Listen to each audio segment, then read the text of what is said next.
Monday. It's live with Olympus. We'll give a few minutes here for some folks to show up, assuming I did this right. Apparently we did, because here comes some folks. All right, how are we doing today, guys? Uh, Quick, a few things. One, I might have to pop in and out real quick every now and then because I got to keep my regular phone with me. And although it's kind of bad pool, I do have to put a little volume on it. Because here's the thing, in doing a lot of work to get the new reptile cabin ready, Question Girl has managed to injure her back, which is causing a sciatic nerve issue. So I need to, sometimes I have to help her move. So I have to maybe go help her if she needs something. She did it for me when I was broke, so we got to return that favor. So I'm kind of playing, go for today for her. So if I do get a call, I know it sucks, but and for David, I'm not using an iPhone. We are using a Hydrogen Red One. Excuse me. Yeah, I've never hurt that. I've heard a lot of other things, but that nerve actually did not hurt me. Everything else kind of did. So before we get started on today on a topic, what did you guys think of? Now we've released the video of it, of that scaleless Western Diamondback. I'm really curious what the reaction is to that because for me it was an amazing animal to get, and it just really made my day. And the good news is it is already feeding for us. So we've already, and Oregon Exotic Balls, thank you for the stickers. I did get those. We will be trying to find a place to put them in the new place. So,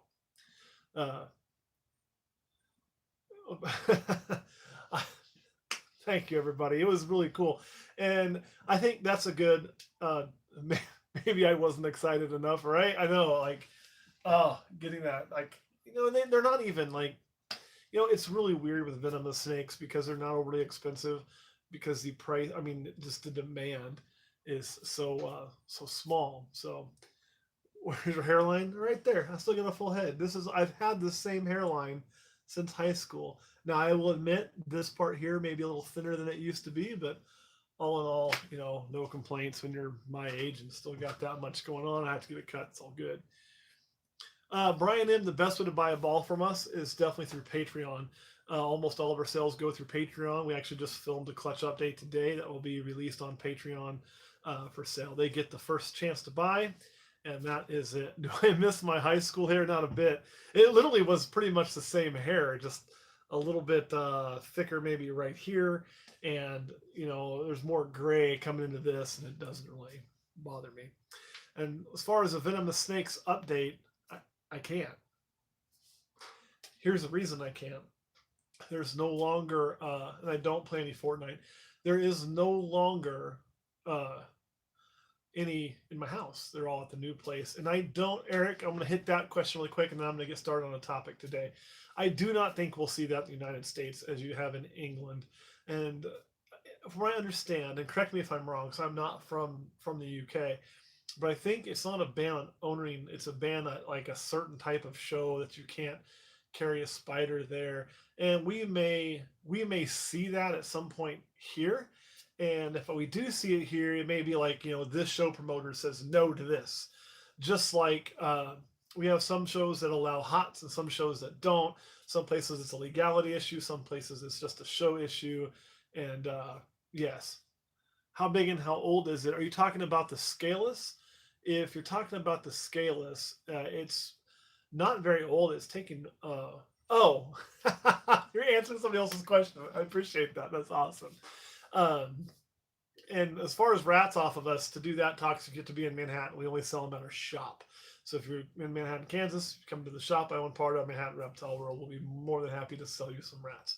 That's kind of how we keep the doors open on that place.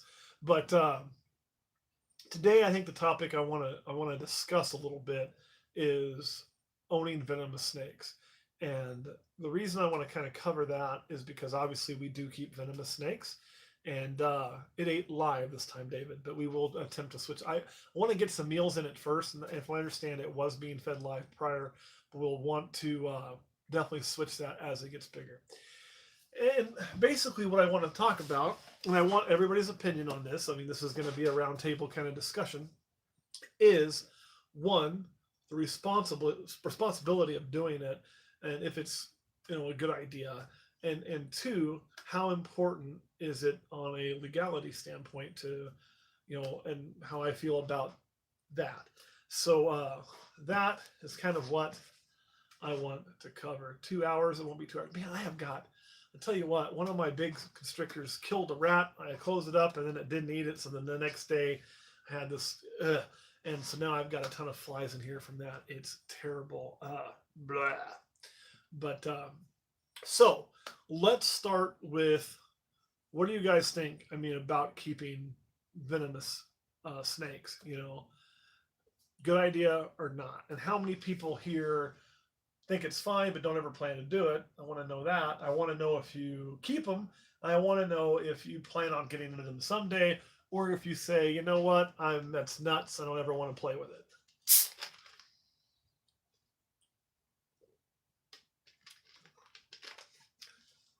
No plan to keep them. So it's kind of a mixed bag I'm seeing so far coming in. And I think, those who are saying that, you got to be responsible is absolutely correct. Oh, missed one thing that I was trying to read.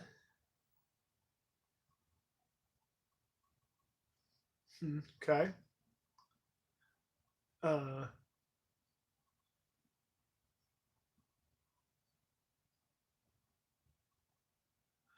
uh, Kids is a big issue, Ricky or Rocky. Sorry. I agree. If you have kids, it's definitely something to think of. You know.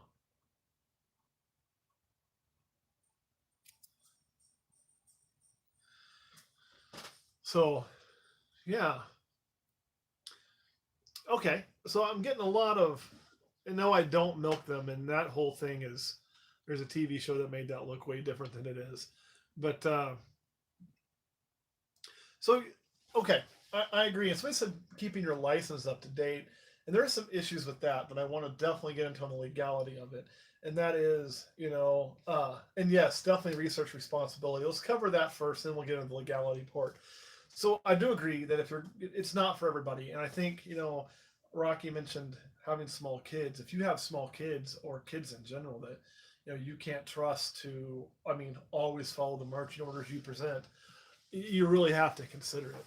I mean, you really do. Uh, and if you're going to do it with those, I think you have to take even more precautions than normal. I mean, it sounds bad, but if a thief breaks into my house, tries to steal my rattlesnake, it gets bit and dies, I don't really care. It's a stupid thief. It's fine by me. But if I had children, that's really kind of a big thing. As a matter of fact, that's one of the reasons why I was very happy to get them moved out of the house. Well, question girl, I don't have any kids. There's often kids in my house. Kurt brings his kids at times, and they're really well behaved. It's not ever been a problem. My great niece and my they come visit me, and the oldest one right now is 4. But as they're getting older, they're going to get more curious, and I want to feed that curiosity. But can I necessarily trust that? And even though all of them are locked, I mean, it's a piece of glass. Kids play. I remember my brother one time in a family's house breaking a fish tank in the living room because they were playing. And, if that fish tank had contained something other than fish, like in my house, it would have been horrible. So I was really happy to get them moved to not just locked cages, but like a room that I control. And so I can control every aspect in there, who's in there. It's not just in my house, they're free to go, everything else. And that's possible, Javier, but in Kansas, if a thief breaks in and I shoot them in the face, as long as I was in fear for my life, it's perfectly okay. So there's that. Depends on the place you are. Not that I advocate for that. I'm just saying, like, Kansas is that way, Texas is that way. If you are in fear for yourself, you can take care of yourself. That just doesn't mean that a guy running away with your PlayStation, you can shoot him. That's not okay. And we might show a few balls here, but I want to cover the topics. What happens? I read these comments, I zoom in all over the place. I want to really work hard on doing a good topic that we can all kind of stay on pace with. Alabama's that way. Awesome. So, I agree. Locks are a must. Responsible keeping is a must. Having the tools of the trade and left ball of the right. That's pretty funny. Having the tools of the trade, and I think you need to have all of them, right? Whether you ever use tongs or not, and you always have a hook, you should have tongs just in case you need them. So you need to have your tongs, your hook, uh, everything that you need to do that. And we will tell it right now. We're going to cover some venomous stuff. We usually do ball pythons. We're going to do venomous stuff today. Um, so I'm with you on all that. So it's kind of like keeping a gun. I see people talking about stand your ground laws. It's very similar. I keep a gun in my house. I am responsible with it, right? That's the same with the venomous snake. Now, when you talk about laws, it gets so odd depending on where you live. I know it varies greatly, not just from state to state, right? But from town to town. And I think personally, as a keeper, that we have a responsibility to do our best, to follow the law as best we can. Uh, my insurance agent actually knows I have them, so but it is important to disclose some of that, Uh, and my insurance agent knows all the animals I have, and there you go. I'll definitely do that. And uh, somebody said clap 3 times. You want $10? I always want $10. So cheaper rack systems. Cheap isn't always good on rack systems. I mean, I love these TGRs. Are they the cheapest thing out there? No. Are they great for the money? Absolutely. I love these. You'll see these always throughout our collection anymore. But like when it comes to loss, like for instance, in Manhattan, Kansas, which is where we live, but we really don't, and I'll explain that in a second. You can't keep anything venomous. It's a hard no. It's a city ordinance. You can comply with all the state laws you want, but there is a hard no in the city ordinance. The only way you can keep it is have an exemption to the city ordinance, which basically means being a research facility or being a zoo or being a pet shop. If you have a pet shop license, you're an accredited zoo, or you're a traveling circus. That gets you. There's a few other things, but I don't really have much experience with animal plastics other than I think these baby racks I have, some of them might have been made by them and they work fine. But you can't just do it. It's just a flat no. Now, when we say we live in Manhattan, we actually live about 15 minutes outside of the cities, so I have to just abide by state law, which limits me to things that can be considered native. That's all it says, native. I mean, take that mean what you want. Native to Kansas, native to the area, ever been found in Kansas once. Uh, so I have to abide by that. Anything else, Kansas City, exactly. Exactly. In Kansas City, you deal with two separate states. You could be on the Missouri side, you could be on the Kansas side, and again, it's two different laws, right?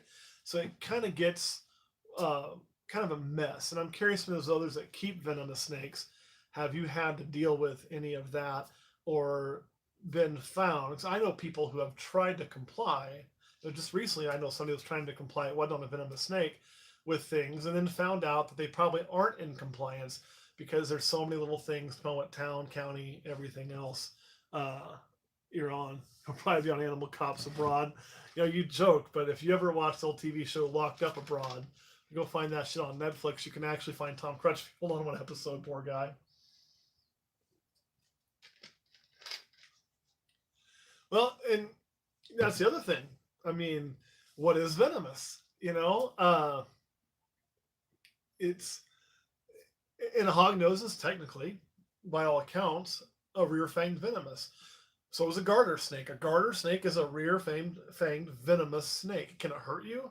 No, but it still contains the rear fangs, the small ones. They can't harm a human being. They can't kill anybody. They can't do this. They can't do that. But they're still technically a venomous snake that uses a venom and a gland and everything else to subdue prey. So, like, I think our laws have really. I think he's. I almost got. Yeah, he might have been on that too. I know, but I know he was on Locked Up Abroad.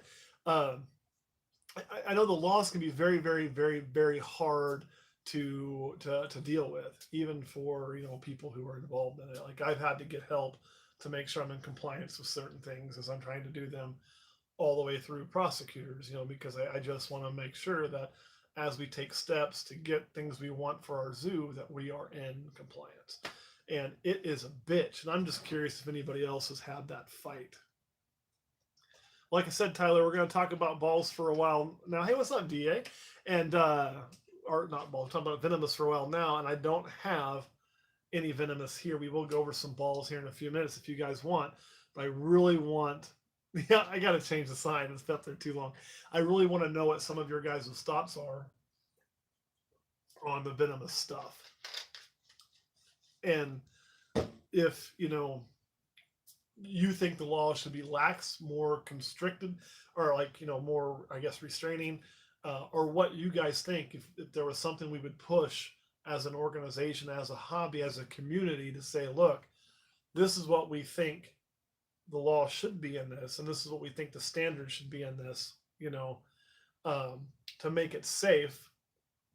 And here's why, so I can try to push that.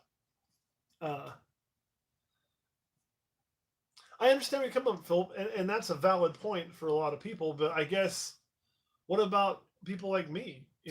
I've taken my venomous snakes to, and I am working on breeding a scaleless ball, to educational stuff before, and I've done educational stuff with my venomous snakes. But I got my first venomous snake not to do education. I got it because I wanted it. I got it because of being a hobbyist and being fascinated with them. And, yeah. Now, a class for ownership, that would be interesting, David, and I would be down for that.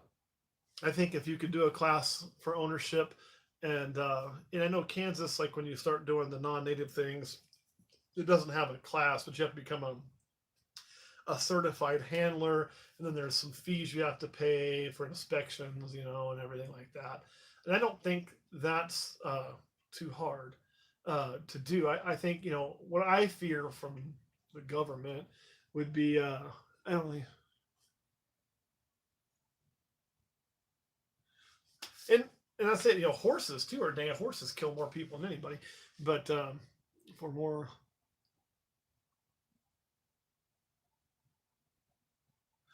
And that's true, Chris. I mean, and that's the problem. Laws aren't made to stop people who do things the right way, although it does. It's made for the morons who screw it up. And yet, those morons that screw it all up, they don't follow it anyway. On that one, Rapid, I'll go and answer that question. I just did it on Facebook for the most part. And dogs kill, actually, venomous snakes in North America kill about 3 people a year on average. That's on the high side. And several of them have been from religious experiences of trying to dance with a venomous snake. And yeah, and I agree on the getting and releasing. I guess what I would like to see, and I think that's why, depending on where you are, maybe it should have the different laws, And what I mean is it's different in Florida than it is in Kansas. In Kansas, if I let 5 gaboon vipers go, they're going to die. Not that I advocate for that. But I agree. I think part of it is certainly personal responsibility. If you take on that responsibility, then I think that, you go with it. And on the fees by the government, because again, that's one of my fears.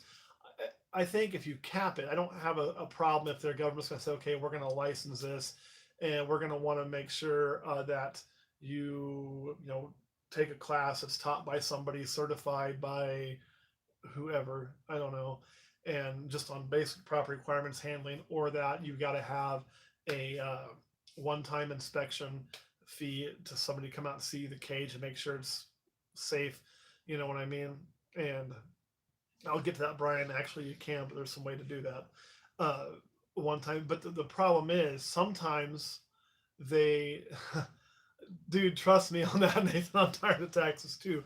The fees would have to be reasonable, and what I mean by that is when you do that, a lot of times towns and cities and states, if they don't want something, they'll just make the fees astronomical. Like, oh, it's $1,000 inspection fee, and it's this, and it makes it so expensive that you really can't do it. And that's what I wouldn't want to happen. If they kept it reasonable, and I think about it this way: would I be willing to pay, a couple $100 to take a class and get a permit that says I can keep, things, and then have to pay $30 for any time I acquire a new animal for them to come inspect the cage, or for me to take the cage in to be inspected, and let them have a list of what I have, and I would do that. I would be okay with that, and I would understand that, because then, it gives them some leeway that if they'll say a gaboon viper is found, and they know a list of everybody within 100 miles is supposed to have a gaboon viper, they could check and make sure they're all still there, and that way they would know the people doing it the right way are not the ones that they need to go after, and the ones doing it the right way, I want that. I want to be out in the open. That's why we talk about it. That's why we show our venomous snakes. That's why we don't shy away from it, instead of it being kind of this dark hidden thing. But it's also why I don't have gaboons and rhinos and things like that I really, really want, like, that are on my bucket list one day. But I don't currently have them, because I got to jump through all these hoops and make sure everything's in line to do that. And I don't want to be the guy that ruins it for others, if that makes sense. Yeah, hopefully it does.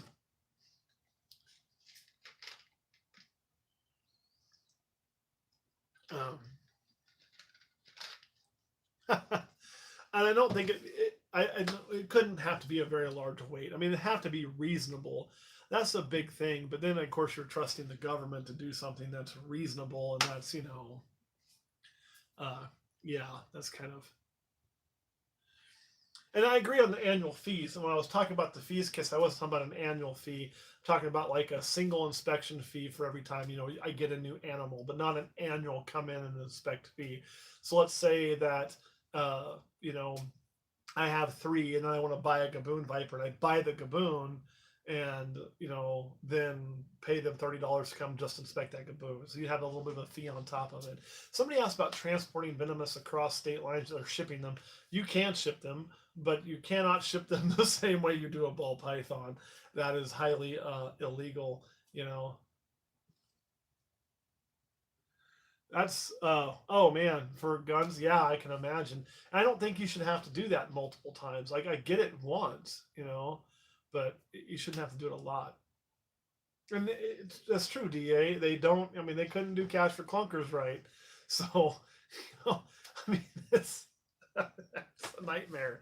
But I do think that, even if they would take, I guess, that and put it back on the hobby to regulate itself through a permitting system, because who's going to be the best to say, look, this is what you really need to do this safely? The people who've been doing it, right?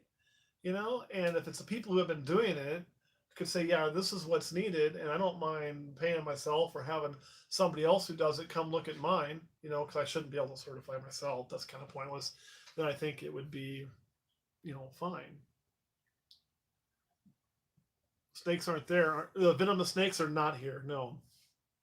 Uh, Basically, the reason my venomous snakes aren't here is because we're building the reptile cabin, right? And the first animals we moved over are there. What we're having to jump through for the shop is possibly USDA. The way the law is written, I got to double check on that to see if we even need to deal with USDA. And then if we don't need to deal with USDA, we have to go through the city.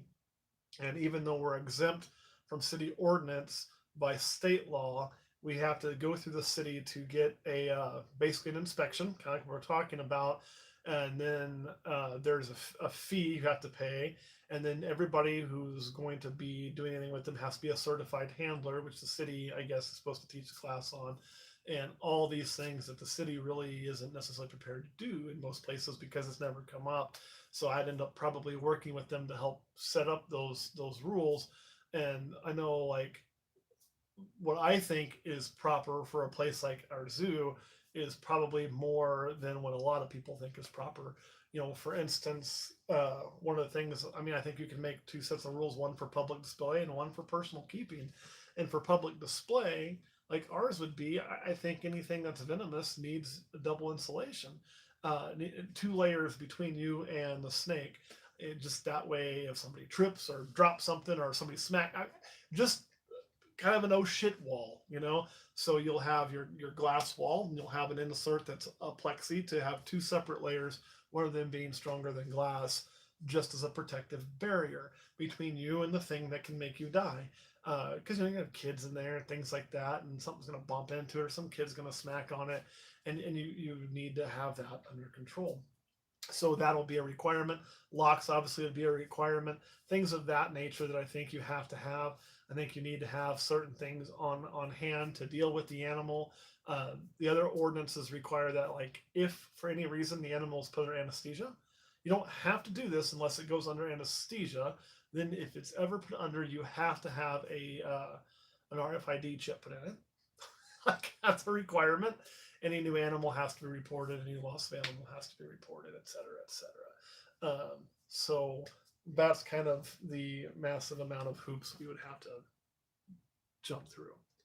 No, you don't want open screen cages. Like, if you're going to do public display, there needs to be two layers or a hard surface, harder than glass, between you and the animals. And I think on all of ours, it's going to be a concrete facing with sliding glass doors with the lock and a plexi insert. And yes, you need to have a response plan. You need to have emergency numbers, protocols in place, things like that on how to deal with it. You need to know where the nearest anti-venom is for whatever you keep, and how you're going to make sure that is able to get to you. And if it can't get to you in time, if you're keeping some of the really nasty species or non-native species, then you need to have some of that on hand. Which sounds crazy, but, like, some of the African polyvalents and the Asian polyvalents are not that expensive to get, like our crowfab here is, so that way you could have the first initial starter rounds there that you could take with you to medical and get treated with. I think that's reasonable. Now, if you want to keep something that's, like, if I wanted to keep a non-native, say a non-native rattlesnake, say I want to get a speckled rattlesnake, which I really would like to get one of those, by the way, I don't think I need to go buying crowfab, because crowfab's at my local hospital. So, well, I am the PD, so what do you mean by who is coming to your home? Oh, if you call for response. Yeah. Yeah, just like anything, like, you need to, if you have a dangerous animal, you need to make sure somehow that they have a way of knowing. And the crowfab is expensive. The last check, I believe, was about, what was it, $7,000, $6,000 a vial. So, yeah, I agree. Smash that like button. I appreciate that. If you can see 26 likes, it's more than I can see. But so that's kind of where I am on Venomous. So my thoughts, I guess, and maybe some of you agree, some of you probably don't, and that's okay. That's okay. It's We don't always have to agree on everything. As you should be allowed to do it, but it's okay if you're held to some standards. I think Viper Keeper's probably right. I mean, if you have a headache and you look at your Advil and it's expired, are you going to take it? Yeah, you are, right? It's better than nothing. So yeah, definitely take it. A fact check. What fact check are you looking for?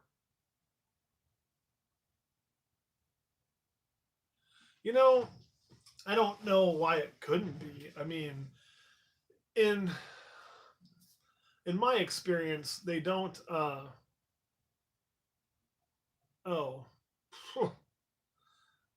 it's difficult, Brian.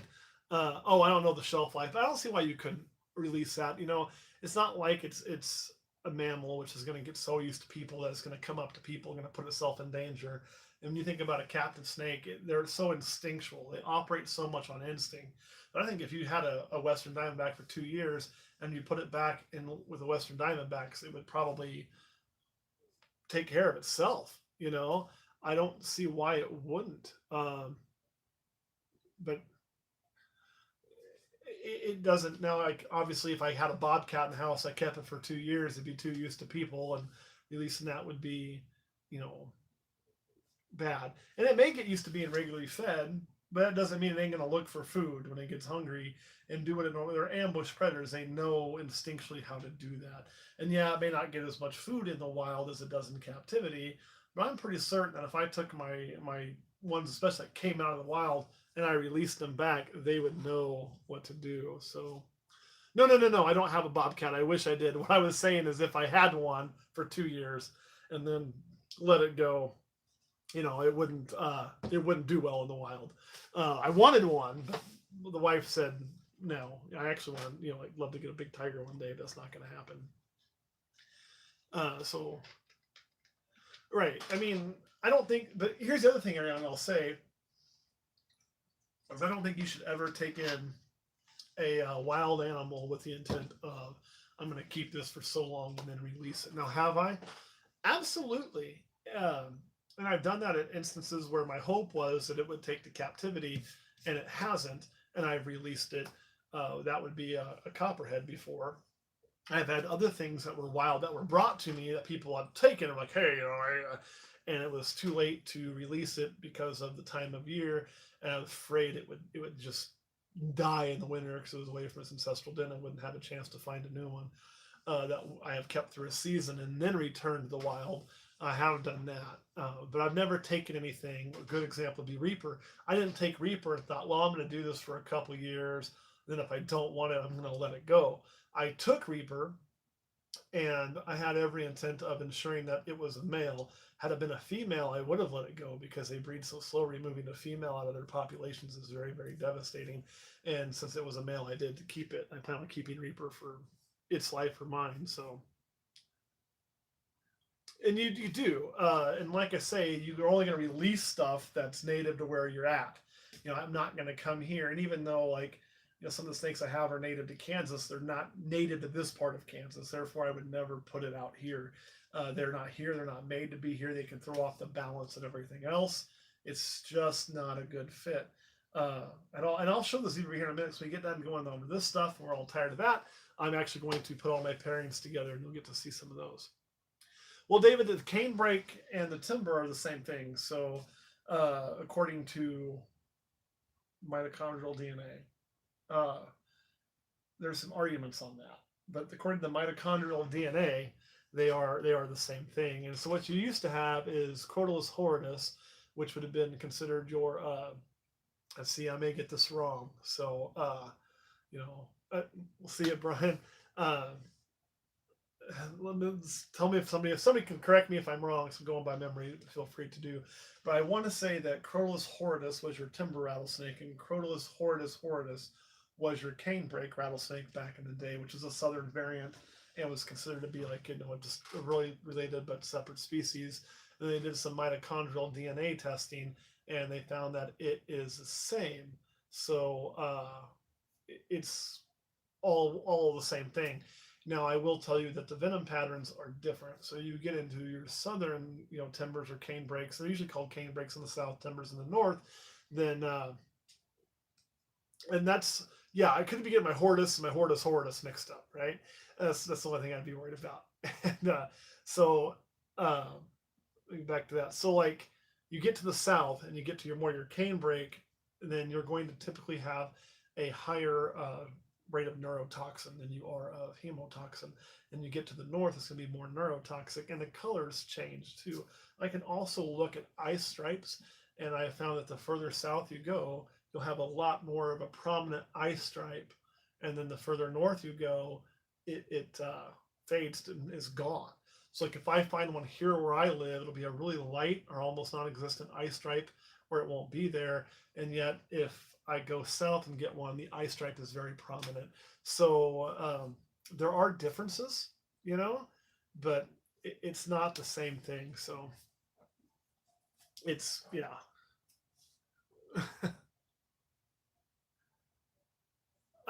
they're great question. They're about Applebee's. I have no idea, but Applebee's kind of sucks anyway. And you'll have that, in your timbers or your canebrakes, and any of your horridus. There's actually a lot of different colors that come. I really wanted the silver, which you find where I was at. But there's also a yellow. There's a solid black one. There's one that's kind of like you're called booger green all the time, and it kind of has that look to it. So there is a lot of different colors in those snakes. So it's kind of pretty neat. And I don't know where here is Lane, but timber rattlesnakes in certain areas have been pushed to the brink. So in a lot of areas, you cannot like here, you can't catch them here. Solid black are really cool, but they got to be left alone here. That's why mine, came from a whole other place. I had to sit down and speak with the state before I did it to make sure I could do what I was wanting to do, and they allowed us to do that. So I had to be able to show certain things and be able to prove where it came from, and still can do that to this day. But yeah, I can't catch them here because they're protected in Kansas. They're not like near extinct, but there's some laws on them. You get over to the northeast, I believe, and they're completely protected. They've been almost pushed out of places, and there's a few places they have been pushed out of. So, and timbers also carry a lot of historical value in the United States. If you start studying your old U.S. history, right at the time we were breaking away from England, there was a lot of writings about timber rattlesnakes, and it was used as a prominent symbol in America. Even on ours, like this looks like a diamondback, but this was actually taken from a timber rattlesnake. That why it has a diamond shape, I don't know, but they hadn't even found diamondbacks when this emblem was made that we use off of the Gadsden flag, which was the first U.S. like naval flag. Kind of interesting, right?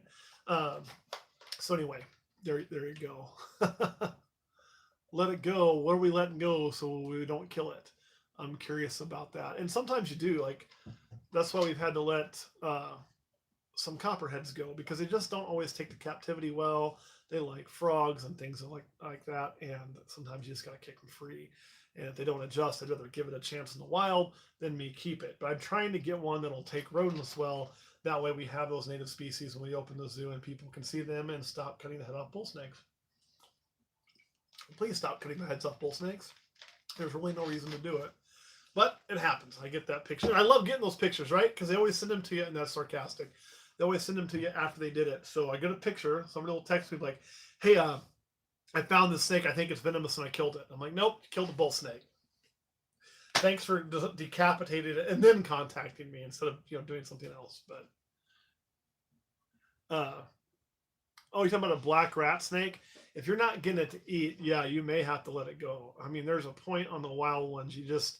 Some of them aren't going to take the captivity very well, and even though they call them rats, they do not eat just rats. So somebody asked about if I have any Xanthic for sale. I don't right now, but I will. It's just a matter of time. Of course, they'll go to Patreon first. That's where they all got bought up this year. Was all on Patreon. It just happens. Yeah. When you get into Canada, you're pushing those limits, right? But there actually even used to be timber rattlesnakes in Canada way back in the day. Now I know they're still as far north as Minnesota. Dave Kaufman and Kevin on one of their Herpers videos actually found them in Minnesota. But mass saguas are pretty rare up there. You find ratway, try to feed it a chicken egg then too. Oh, the current time frame on the zoo opening. The hope is next month to have a very soft opening. We'll still have some cages that need filled and aren't done, and a few things we're working on, but at least start letting people come in. And then probably about the time K-State wants to fire back up after the summer, go for the full Monty grand opening and do a big hoo-ah with it to kind of let people know it's there. And so yeah, my favorite snake in my possession. Oh my God. You know what? And I'll go ahead. Somebody's been asking to see him all day. So I'll go ahead and pull him out and I'll put him to work. It's probably this guy right here. It's because I worked so hard to make him. And this is Zeus, my zebra bee. And now age, you get more silver in there and you get less, less true black and white. But we are going to do killers on these and some other morphs with it to kind of clean some of that up and get even more true black and white. But just because this was one of the first things I really wanted to make that really started my passion, he's my favorite because of that, aren't you, buddy? And he's doing really great and growing really well. So it's pretty cool. It is a spider, but it's more than just a spider. So what this is this is a spider pastel Xanthic. And so if it wasn't an Xanthic version, it would look more like, where did you go? Right here. This would be, well, you are breeding I'll tell you what we'll do. I'll pull this boy out. This is, oh my goodness, come here, a massive male. But this is what this snake would be if it didn't have the axanthic. You can see the color difference there. This is a pretty well-aged bumblebee. This is younger, but definitely a difference in the color. So let me put these up. You go there. This big old male's getting a year off. So he's a little cranky. He didn't get to go see the girls this year. This guy is getting to go see lots of girls. Here you go, buddy. So we went and put him there. And I know I missed a bunch of stuff while I was doing that. Ugh, so we missed. I'm sure I've never really measured their length too much. So the darkness, you know what? We can go ahead and I leave them for breeding for a couple days. We'll go ahead and show her. She just recently shed. And I need to put the male in with her anyway. I'm going to break your heart though, David. Right now, she's really not showing any super signs. She's just a super dark ball python. She has double het for axanthic and also het for ghost. So we're hoping to make some true ghost. And yes, let's take a peek at her. And a lot of times you can kind of look at them and kind of see it growing. And I just don't really see any signs in there right now. But we'll look for some swelling here. Hopefully we can get her pregnant, but it's just not there yet. And so we put her back in. Roll over here. You got a baby girl. And find her boyfriend.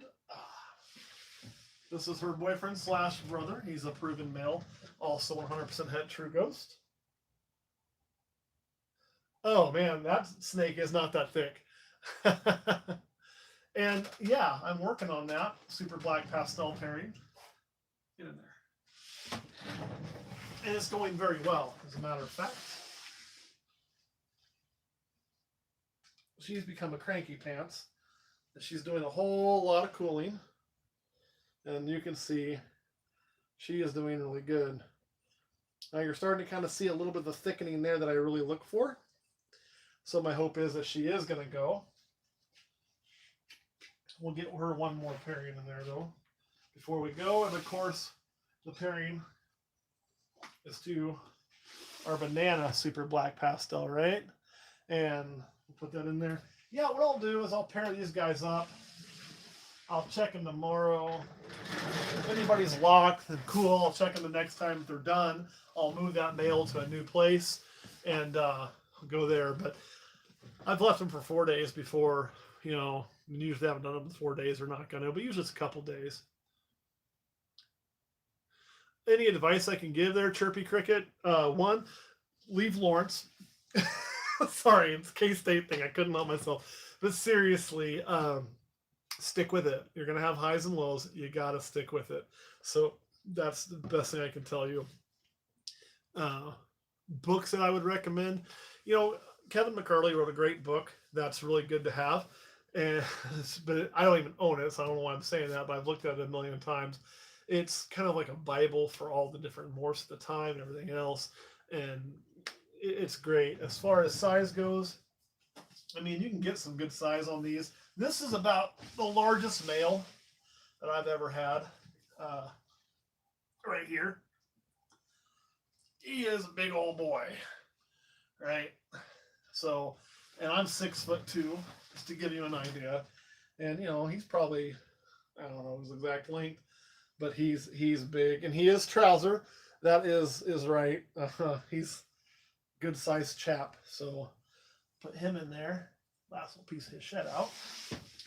And then for girls, like my biggest one is probably, I don't know, she's a big girl. Can I see you, girly?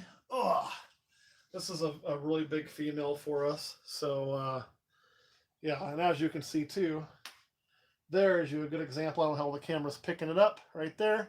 You can see the beginnings of that ovulation where it's looking like there's a balloon in there blowing up, swelling right there. Boom sauce. So somebody asked how breeding was going.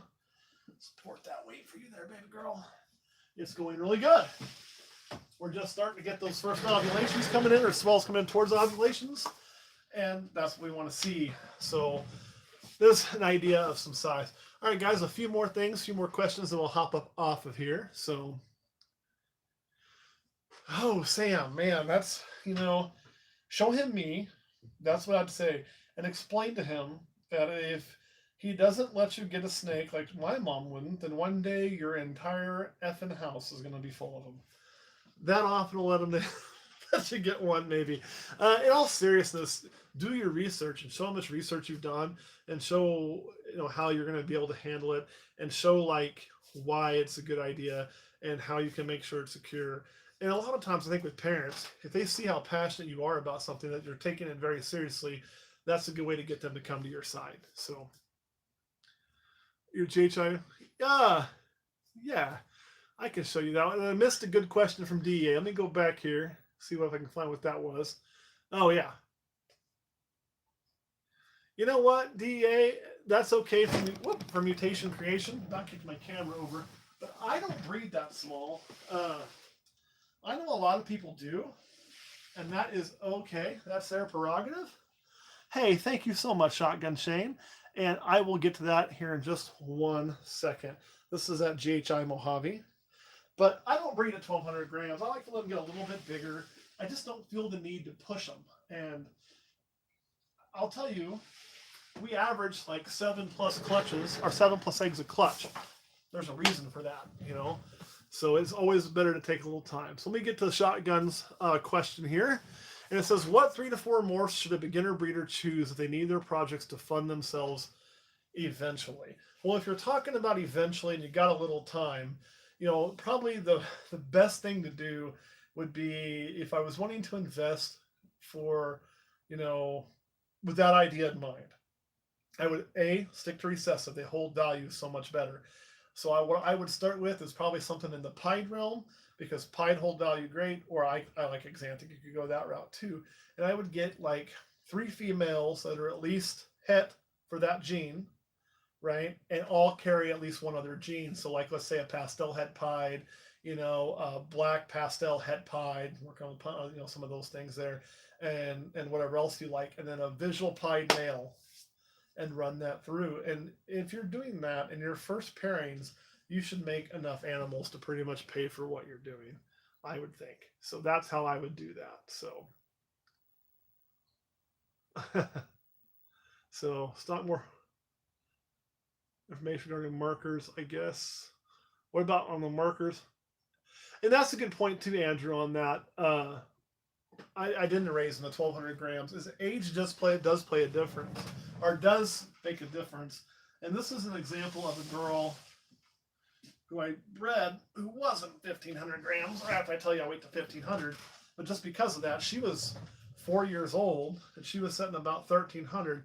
And when I started breeding her, she blew right up, and she's now laid 2 clutches for us in 2 straight years, and now her weight is really good. So when I say I don't do 1,200 grams, that's usually like on their first pairing.